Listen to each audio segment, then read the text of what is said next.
ഇപ്പൊ ഗർഭാശയത്തിലെ മുഴ കാരണം നമ്മൾ ഗർഭപാത്രം റിമൂവ് ചെയ്യുന്നു. അങ്ങനെ ഒരു സമയത്ത് കംപ്ലീറ്റ് ആയിട്ടുള്ള ആൾക്കാർ വിചാരിക്കുന്നത് അത് നമ്മളുടെ സ്ത്രീത്വത്തിനെ ബാധിക്കുന്നു എന്നൊക്കെ, അങ്ങനത്തെ ഒരു എവിടെയൊക്കെയോ അങ്ങനെ ഒരു മിഥ്യാധാരണ ഉണ്ട്. അതിനെ പറ്റി മാമിന് എന്താ സംസാരിക്കാനുള്ളത്? ഇതിൽ മനസ്സിലാക്കാനുള്ളൊരു കാര്യം എന്ന് വെച്ചിട്ടുണ്ടെങ്കിൽ, ഗർഭപാത്രത്തിൻ്റെ മെയിൻ റോൾ എന്ന് പറയുന്നത് ഗർഭം ധരിക്കുക എന്നുള്ളതാണ്. അവിടുന്ന് ഹോർമോൺസ് ഒന്നും പ്രൊഡക്ഷൻ ഒന്നും തന്നെ ഇല്ല. Only thing set hormone produce ചെയ്യുന്നത് ഒരു സ്ഥലത്താണ്, അതിൻ്റെ ആക്ഷൻ യൂട്രസിൻ്റെ മേലെ വരുന്നു എന്നുള്ളതേ ഉള്ളൂ. അപ്പോൾ മെയിനായിട്ട് ഹോർമോൺസ് പ്രൊഡ്യൂസ് ചെയ്യുന്നത് ഓവറിയിൽ നിന്നാണ്.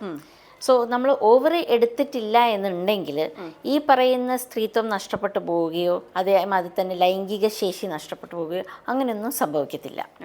പക്ഷെ നമ്മളൊരു കാര്യം മനസ്സിലാക്കണം, ഒരു 45-50 ഇയേഴ്സൊക്കെ ആകുമ്പോഴത്തേക്കും ഈ ഓവറി അതിൻ്റെ ഫങ്ഷനിങ് നിലനിർത്തും.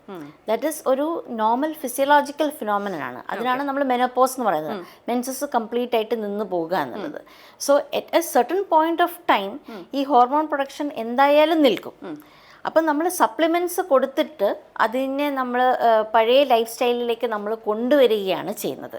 അത് ഒരു എല്ലാ സ്ത്രീകളും എല്ലാവർക്കും ഇത് അനുഭവപ്പെടണം എന്ന് നിർബന്ധമില്ല.